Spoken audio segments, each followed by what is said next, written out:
예수님의 12명의 제자들 우리 어렸을 때부터 많이 들어오셨잖아요. 신앙생활 오래 하신 분들은. 그래서 웬만하면 12명의 제자들은 아는 것 같은데 알지 못하는 분이 대반이에요. 예. 심지어 12명의 제자 가운데 알페오의 아들 야고보와 그리고 다데오라고 불리는 야고보의 아들 유다, 이 분명히 예수님의 제자거든요. 이 두 사람이 굉장히 생경하죠. 마치 처음 듣는 것 같은 사람들이죠. 왜냐하면 성경에서 이 두 사람에 대해서 큰 정보를 거의 주고 있지 않기 때문에 잘 몰라요. 이 두 사람에 대해서. 자, 누구라고요? 알페오의 아들 야고보, 그리고 다데오라고 불리는 야고보의 아들 유다. 이 두 사람은 제가 오늘 시간 관계상도 그렇고 또 정보를 잘 몰라요. 그래서 오늘 12명의 제자 중에서 제가 2명은 제외하고 나머지 10명을 가지고 2명씩 짝을 지어서 5그룹으로 여러분들과 함께 말씀을 나누면서 이 가운데서 우리를 향하신 하나님의 음성을 좀 들으려고 하는 것입니다. 첫 번째, 베드로와 안드레입니다. 이 두 사람은 형제지간입니다. 베드로가 형이고 안드레가 동생입니다. 근데 동생인 안드레가 먼저 예수님을 만나게 된 거예요. 예수님 만나고 너무 좋아갖고 형한테 소개를 시켜줬어요. 그리고 예수님한테도 우리 형이 있다고 알려준 거예요. 그래서 베드로가 예수님을 만나게 됩니다. 그런데 베드로의 원래 이름은 시몬이었습니다. 시몬의 뜻은 듣는다는 의미를 가지고 있습니다. 그런데 예수님이 이 시몬을 보자마자 본인의 동의도 안 받고 이름을 개명시켜 준 거예요. 이제 앞으로 너의 이름은 베드로다 라고 시몬에서 베드로로 이름을 바꿔주신 것입니다. 베드로의 뜻은 헬라어로 돌덩이, 반석이라는 의미를 가지고 있어요. 그래서 베드로의 이름은 원래는 시몬인데 예수님께서 헬라어로 베드로, 반석이라 바꿔주고 히브리어로 반석의 뜻이 개발하는 뜻이 있기도 해요. 성경에 또 베드로를 개발하고 부르기도 하거든요. 이렇게 이름이 바뀌어졌습니다. 자, 그렇다면 왜 예수님께서 베드로의 이름을 시몬에서 이렇게 베드로로 개명시켜 주신 것일까라는 것이죠. 이유가 뭘까요? 이제 앞으로 베드로는 당신의 제자 그룹의 수제자가 되어야 되고 무엇보다 참 제자가 되어야 되는데, 참 제자는 말씀을 듣는 것으로 그쳐서는 안 되고 시몬으로 그쳐서는 안 되고 들은 말씀을 삶 속에서 진리의 반석으로 살아내야 된다라는 차원에서 베드로, 반석이라고 바꿔주신 거예요. 그런데 베드로가 예수님으로부터 이름을 받은 거라고요. 넌 반석이다라는 베드로 이름을 받았는데 그가 살아가면서 이름만 베드로고 그의 삶 속에서 반석답게 살지 못했을 때 그는 예수님을 3번이나 부인하는 코미디를 연출합니다. 그런데 그가 성령을 받고 정말 진리의 반석으로 살겠다고 영적으로 몸부림치면서 그의 삶을 주님께 드렸을 때 드디어 그는 온 세상의 역사를 뒤집어 놓는 위대한 사도로서 쓰임받게 되는 것입니다. 여러분도 마찬가지입니다.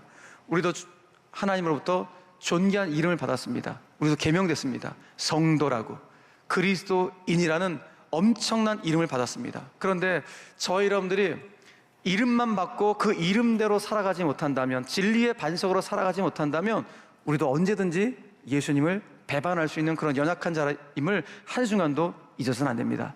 그러므로 오늘 우리는 기도해야 됩니다. 하나님, 제가 이름만 그리스도인이 아니라, 이름만 베드로가 아니라 하나님 진짜 진리의 반석으로 살아낼 수 있는, 제가 들은 말씀을 삶으로 번역해낼 수 있는 그와 같은 말씀의 사람 될 수 있도록, 말씀을 실천하는 사람 될 수 있도록 은혜를 허락하여 주시옵소서.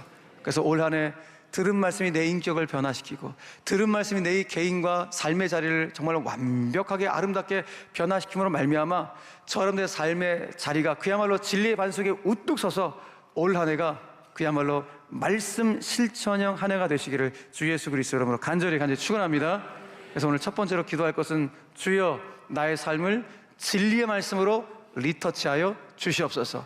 우리의 삶의 가장 완벽한 변화는 말씀을 통한 변화입니다. 그렇기 때문에 오늘 기도하십시오. 주님, 저의 부족한 부분들, 저의 모난 부분들, 이런 모든 부분들을 주 앞에 내어놓길 원합니다. 주님, 나를 다시 리터치하여 주시옵소서.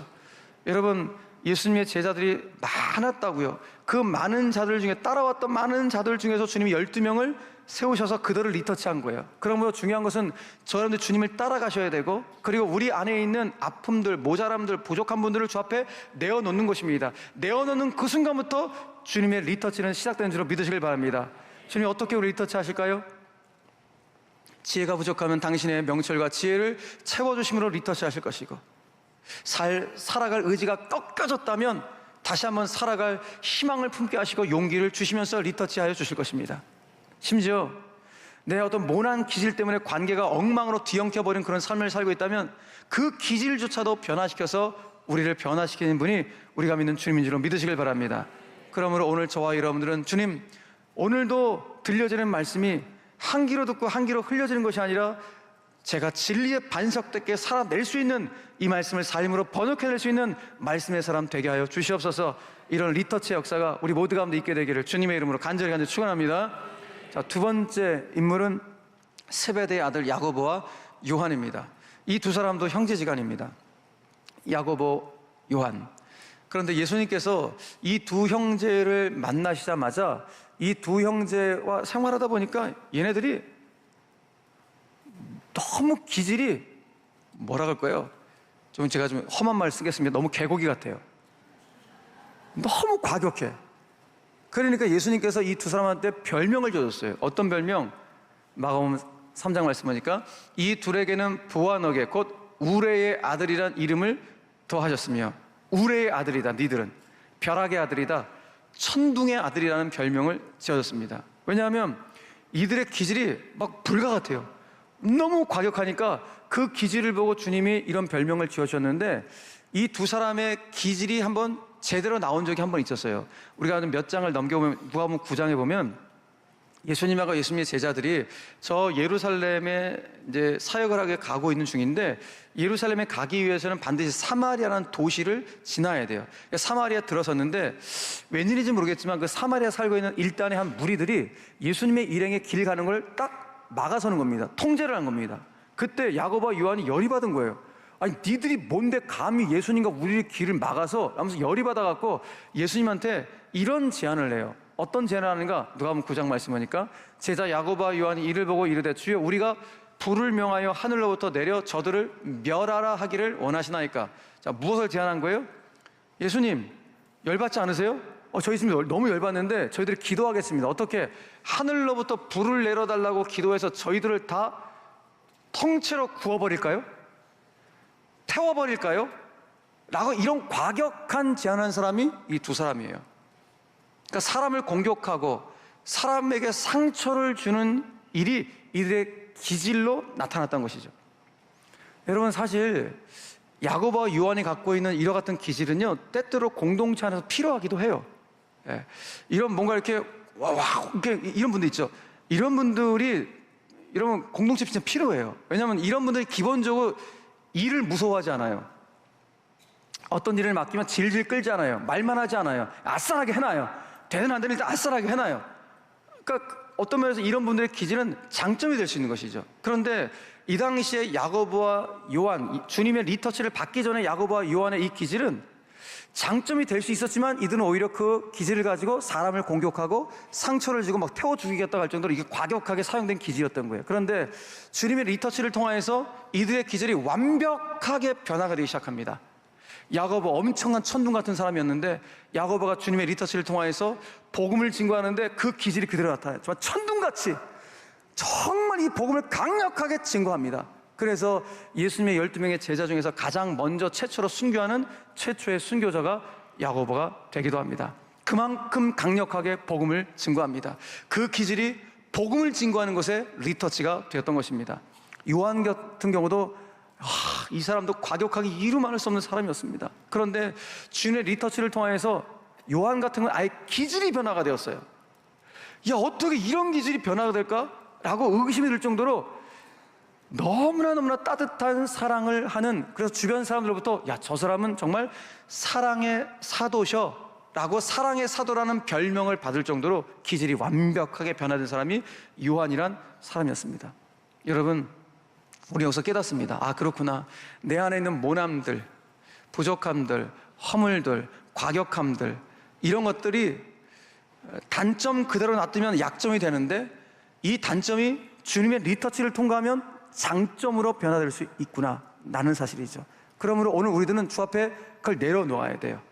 내 안에 있는 약점들, 또 허물들, 또 부족한 부분들은 무엇이 있는지 우리가 너무 잘 알잖아요.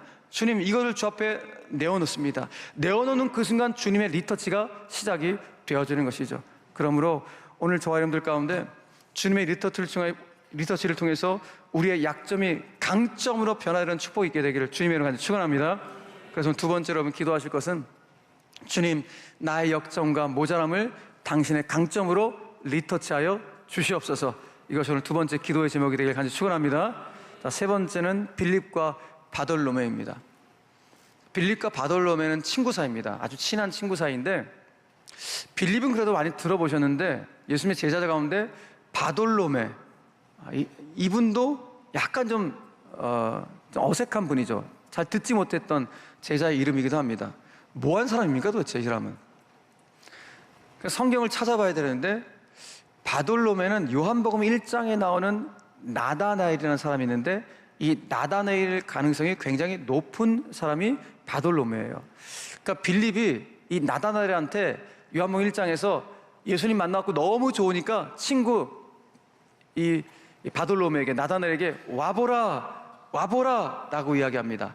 그때 예수에 대한 정보를 이미 알고 있었던 바돌로메, 즉 나다나엘이, 저 사람 출신이 저 갈릴리 중에서 가장 총구석이 나사렛 출신인데 저 나사렛에서 무슨 선한 것이 나올 수 있겠는가? 저런 배우지 못한 저런 총구석에 있는 사람이 무슨 스승이 되고 우리한테 뭘 줄 수 있겠는가? 라고 굉장히 예수에 대해서 싸늘하고 냉담하게 반응했던 사람이 바돌로메 나다나엘이었어요. 그런데 빌립이 친구가 계속 자기 친구한테 그래도 가보라고 예수님 만나보라고 떠밀어요. 계속 떠밀어서 마지못해서 예수님을 만나게 됩니다. 그래서 예수님을 만나자마자 바돌로메 나다나엘이 예수님으로부터 이와 같은 이야기를 듣게 돼요. 자, 요한복음 1장 47절 말씀하니까, 보라, 이는 참으로 이스라엘 사람이라 그 속에 간사한 것이 없도다. 이거 누구한테 들은 말이에요?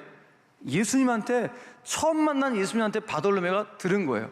그러니까 바돌로메 입장에서는 너무너무 큰 은혜를 받는 것이죠. 나를 향하여서 간사한 것이 전혀 없는 정말 참으로 이스라엘 사람, 참으로 하나님의 사람이 될 사람이라고 예수님의 칭찬을 받은 거예요. 그러니까 여러분, 누구한테 떠밀린 거예요? 자기 친구 빌립한테 떠밀려서 이와 같은 은혜를 받은 거예요. 우리도 보면은 부흥회라든지 무슨 우리 교회를 말하는 행복축제라든지 또는 수련회 같은데, 친구에 의해 갖고 강제로 억지로 갖고 떠밀려 갖고 그런 수련회에 참석해 갖고 주님 만나 갖고 완전히 변화된 삶을 살아가는 사람이 굉장히 많습니다. 대표적으로 누군지 아세요? 저예요. 저는 정말 제가 갔던 수련회 너무너무 가기 싫었어요. 그런데 제 후배 또 동기 선배들이 저를 억지로 끌어갖고 땡겨갖고 떠밀려갖고 그 수련회에 참석했는데 거기서 제가 고꾸라졌어요. 거기서 주님을 인격적으로 만나게 되어 오늘 제가 이 자리에 서게 된 거거든요. 제 인생을 돌아보니까 제 인생은 정말 떠밀림의 은혜의 역사였어요. 제가 뭘 하고 싶어서 제가 억지로 뭐 이렇게 하지 저렇게 하지 해서 제가 오늘 이 자리에 쓴 것이 아니라, 주님이 광대하신 하나님께서 제 인생의 계획을 다 갖고 계셔서 저를 가장 좋은 길로, 가장 완전한 길로 떠밀려서 오늘 제가 이 자리에 쓴 겁니다. 그러면 오늘 저와 여러분들은 기도하셔요. 하나님, 제 인생도 그 떠밀림의 은혜를 경험하길 원합니다. 주님, 여러분들 어디로 떠미시겠습니까? 무슨 낭떠러지에서 떠미시겠습니까? 결코 그렇지 않죠. 가장 좋은 길로, 가장 완전한 길로 우리의 인생을 떠미시는 분이 우리가 믿는 주민 좀 믿으시길 바랍니다. 그러므로 오늘 바돌로메처럼 우리는 떠밀림의 은혜를 사모하셔야 되고, 동시에 빌립처럼 한 영혼을 포기하지 않고 그를 주님께로 인도하겠다는 끈질긴 전도자의 영성이 우리 가운데 있어야 돼요. 그러므로 오늘 우리는 이렇게 기도하셔야 됩니다. 첫 번째는, 주여, 제가 빌립처럼 끈질긴 전도자의 영성으로 저를 리터치해 달라고 기도할 수 있어야 돼요. 이것이 세 번째 기도의 제목입니다. 나의 영성을 끈질긴 전도의 영성으로 리터치해 주시옵소서. 동시에 바돌로메가 받았던 그 떠밀림의 은혜가 내 인생 가운데 펼칠 수 있도록 하나님 은혜 허락하여 주시옵소서. 그래서 여러분, 주님의 떠밀림의 은혜를 반드시 사모하셔야 돼요. 주님은 정말 좋은 길로, 주님이 계획하신 길로 우리를 이끌어내시니 오늘 기도하실 때, 주님, 저는 제가 어디로 가는지 잘 모르지만 주께서 반드시 제 인생을 계획한 대로 저를 이끌어간 줄 믿습니다. 주님의 손길 가운데 주님의 터치를 통하여서 떠밀려서 가장 좋은 길에 달려갈 수 있도록 주님 역사하여 주시옵소서. 이것이 오늘 저 사람들의 기도의 제목이 되길 간절히 축원합니다. 자, 네 번째, 마태와 도마입니다. 마태와 도마. 마태는 이름이 레위라고도 합니다. 레위라고도 하는데 출신은 제가 앞에서 언급해 드렸듯이 세리라는 직업을 갖고 있었던 사람이었습니다. 이 당시에 마태는 로마 제국에 빌붙었습니다. 그래서 로마 제국의 하수인으로서 자기 동족 유대인들에게 악랄하게 세금을 걷어제꼈던 사람이 마태였습니다. 그래서 같은 동족이었던 유대인들은 마태를 정말 치를 떨어했습니다. 저런 인간 빨리 안 데려가시나? 어떻게 저런 인간이 아직까지 살고 있나? 정말 너무너무 악랄한 인간, 어떻게든지 세금을 걷어서 로마 정부에 갖다 줬던 그런 사람이 마태였습니다. 그러니까 이스라엘 백성들에게 있어서는 공공의 적이었습니다. 미움과 증오의 대상이 마태였습니다. 그런데 이런 마태를 예수님께서 제자로 받아들이신 겁니다. 그리고 이 마태가 예수님께 사로잡히면서 그 이전까지는 돈에 사로잡혀 살아갔어요. 돈이 최고였어요. 돈하며 살아갔어요. 그런데 그 인생이 예수님께 사로잡히면서 그 인생이 완전히 새로워집니다. 그래서 그 유명한 마태복음을 기록한 마태가 됩니다. 신약 성경의 첫 번째 순서에 있는 마태복음의 저자로서 영광 속에 쓰임받는 하나님의 사람이 됩니다. 도마는 잘 아시죠? 도마의 별명은 디두모라는 별명을 가지고 있었습니다. 뜻은 쌍둥이라는 뜻입니다. 도마는 쌍둥이였던 것 같아요. 이 도마는 예수님의 제자 중에서 충성심이 최고였던 사람이었습니다.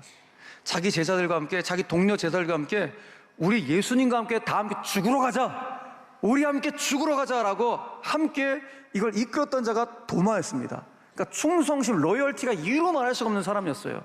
그런데 실제 예수님께서 십자가에 돌아가시고, 그런데 사망 권세 이기시고 부활하십니다. 육신이 부활하셔서 도마 앞에 딱 섰을 때 난 못 믿겠다, 나는 예수님 부활 못 믿겠다 라고 절레절레 흔들었던 사람이 도마였습니다. 못 자고 보여달라고, 창자고 보여달라고, 그걸 보지 않는 이상 나는 믿지 못하겠다고 의심의 늪에 빠져 있었던 사람이 도마였습니다.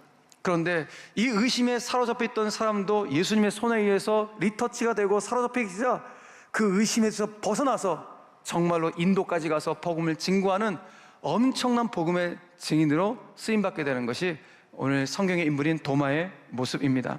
여러분, 저는 바라기는 오늘 마태도 그렇고 도마도 그렇고, 한 사람은 돈에 사로잡혀 살았고 한 사람은 의심의 늪에 사로잡혀 허우적거렸는데, 이 두 사람 모두가 예수님께 사로잡히는 그 순간부터 전혀 다른 삶을 살아가게 됩니다.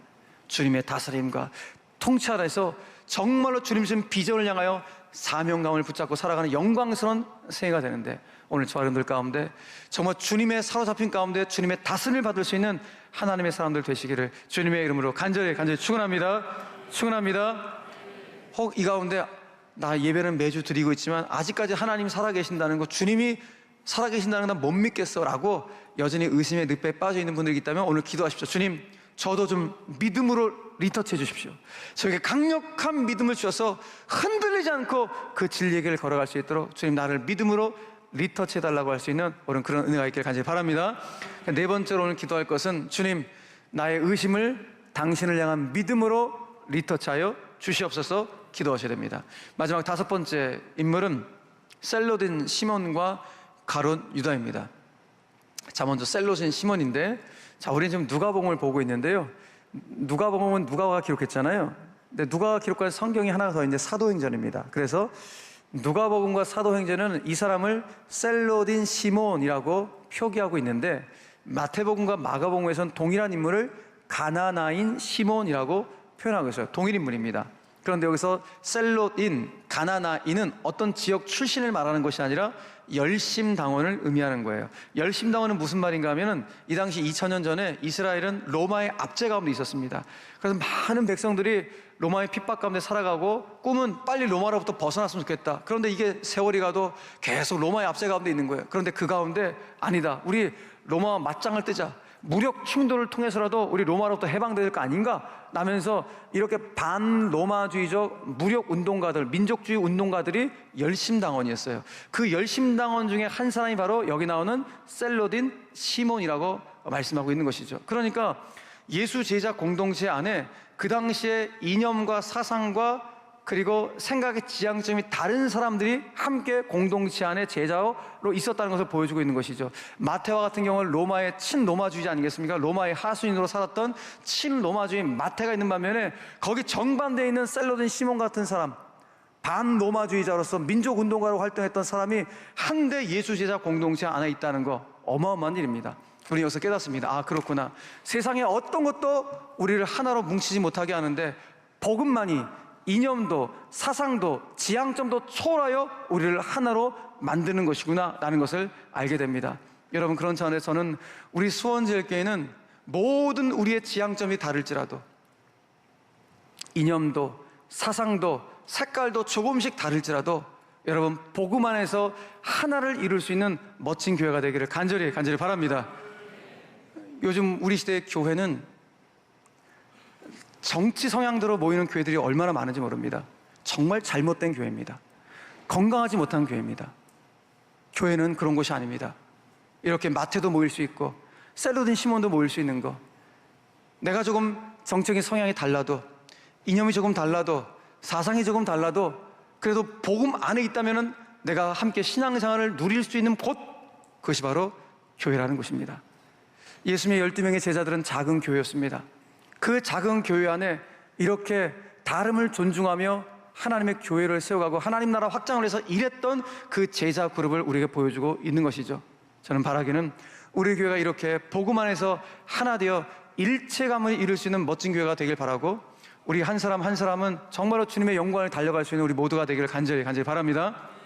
마지막 가룟 유다입니다. 예수님의 12명의 제자주 가운데 가장 유명한 사람 한 사람 뽑으라고 하면 가룟 유다입니다. 가룟 유다가 제일 유명하죠. 불신자들도 아는 예수님의 제자 가룟 유다입니다. 왜 유명합니까? 아, 저 사람처럼 살았으면 좋겠다라는 진면교사로서 유명한 것이 아니라 저 인간처럼 살면 안 된다 라는 반면교사로서 유명한 사람이 가룟 유다입니다. 그래서 이 사람은 본인의 욕심 때문에 결국 파멸과 저주의 길로 가게 되었습니다. 그런데 가룟 유다를 보면서 정말 안타까운 순간들이 곳곳에 있습니다. 안타까운 순간은 언제인가 하면 가룟 유다에게 회개할 타이밍이 여러 번 있었다는 것입니다. 그런데 이 타이밍을 다 놓쳐버려요. 끝끝내 회개하지 않습니다.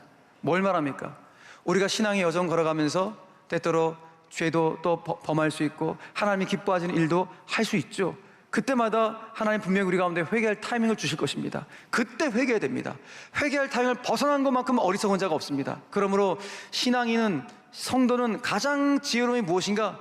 내가 회개할 타이밍을 알고 주 앞에 철저히 무릎 꿇어 눈물로 하나님 앞에 사죄의 은총을 구하는 것, 이것이야말로 진짜 지혜자의 모습이라는 것이죠. 그러므로 오늘 가룟 유다의 모습을 통해서 우리 한 사람 한 사람이 신앙의 여정 속에서 어떤 경우에도 회개의 타이밍을 놓치지 않을 수 있는 참 지혜자가 되기를 주 예수 그리스도 이름으로 간절히 축원합니다. 말씀 뵙겠습니다.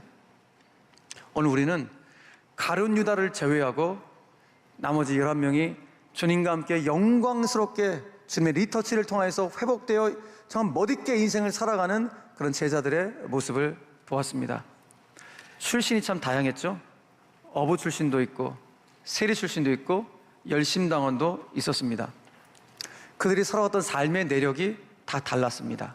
사상도 지향도 이념도 그들의 색깔도 다 달랐습니다. 그런데 바로 그들이 제자 공동체 하나를 이루면서 한 가지의 목적, 주님 나라 영광을 위해서 예수님과 함께 그 길을 걸어가게 된 것입니다. 사랑하는 성도 여러분, 오늘 예수님께서 참 모든 것이 다 다른 과격한 사람도 있었고 또 정적인 색깔도 다르고 이런 모든 사람들을 리터치 해주심으로 알미암아 그들의 삶을 정말 새롭게 변화시켜서 영광스러운 삶을 살아가게 하셨는데, 오늘 저는 바라기는 그 똑같은 작업이 오늘 주님께서 우리 한 사람 한 사람 모두 가운데 임하셔서 여러분 삶에 주님은 다 아실 거예요. 아, 이렇게 리터치를 해줘야겠다, 이렇게 리터치를 해줘야겠다.